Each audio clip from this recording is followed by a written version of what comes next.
उनके घर पहुंची हुई है, जांच चल रही है, रेड भी पड़ी हुई है, आप कैसे देख रहे हैं? बीते एक हफ्ते में मैं आपके माध्यम से कहूँ, कोई ऐसा दिन गया है जिसमें आपके पास एक सवाल ना हो किसी रेड का? कभी तमिलनाडु, कभी बंगाल, कभी बिहार, कभी दिल्ली, महाराष्ट्र, कोई न कोई राज्य। हम्म? ये क्या साबित करता है कि चुनाव नजदीक आ गया और पॉलिटिकल लाइन ले नहीं पा रही है बीजेपी या टॉप जो इनके दो लोग हैं। तो इनको सीबीआई, ईडी वगैरह ना कहा जाए, बेकार बेचारे इन एजेंसीज को बदनाम कर रहे हैं। सत्ता शीर्ष पे बैठे दो लोगों को लगता है कि यही एकमात्र विकल्प है पॉलिटिकली डील करने का, तभी और बढ़ेगा। मैं आपसे कहूं कि प्रतिदिन एक सवाल आपका किसी न किसी रेड से होगा और ये जाहिर तौर पर संदेश देता है कि चीजें कहां तक पहुंच गई हैं। सर, कांग्रेस जो है पूरी कोशिश कर रही है कि ये जो उनके राज्य है वहाँ पर ये इस प्रक्रिया को पूरी तरीके से कराया जाए। तो राजस्थान सरकार ने कल एक ऑर्डर इशू किया है, कैसे देख रहे हैं? देखिए, मैं तो साफ तौर पे कहता हूं कि ये जो उफान आ गया है जातिगत सर्वेक्षण का, हर जाति विकास के ताल्लुक से अपना आंकड़ा देखना चाहती है। इन आंकड़ों को डिनाई करने वाले एक्सपोज हो रहे हैं। मैं आज भी कहता हूं, एक बैलेट बॉक्स रख दीजिए और बीजेपी के सांसदों को कहिए कि बिना नाम लिखे जातिगत सर्वेक्षण पे हाँ या ना, जातिगत जनगणना पे हाँ या ना डालें। आश्चर्यचकित हो जाएंगे मोदी जी और अमित शाह जी।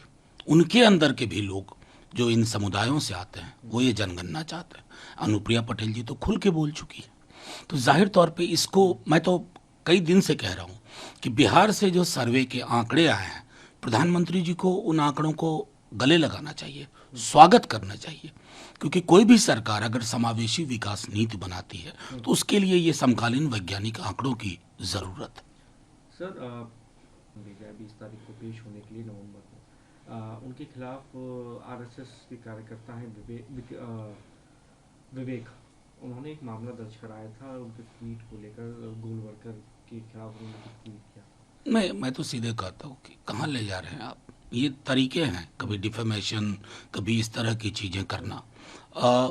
अब गोलवलकर जी की किताब थी बंच ऑफ थॉट, उसमें तो बड़ी आपत्तिजनक चीज़ें हमारे राष्ट्रीय अध्यक्ष जी ने उघेड़ के रख दिया था 15 के चुनाव में कि उन्हें काशी विश्वनाथ मंदिर में दलितों के एंट्री पे क्या बोला था, आरक्षण को लेकर के क्या बोला था।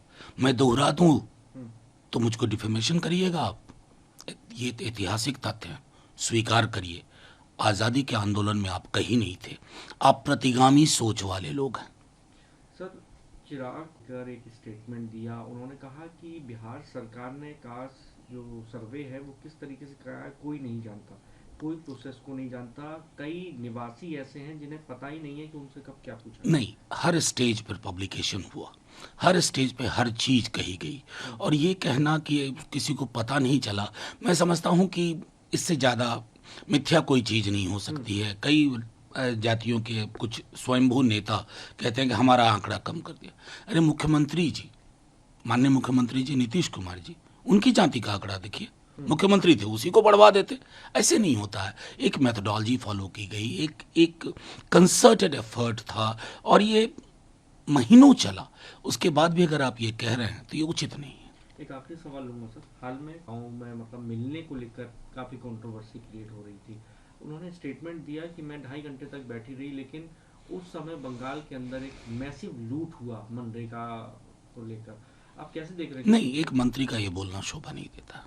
केस करो ना, लूट हुआ है तो करिए, लेकिन ये क्या बात हुई? मनरेगा के ड्यूज को लेकर के वो यहाँ दिल्ली में थे।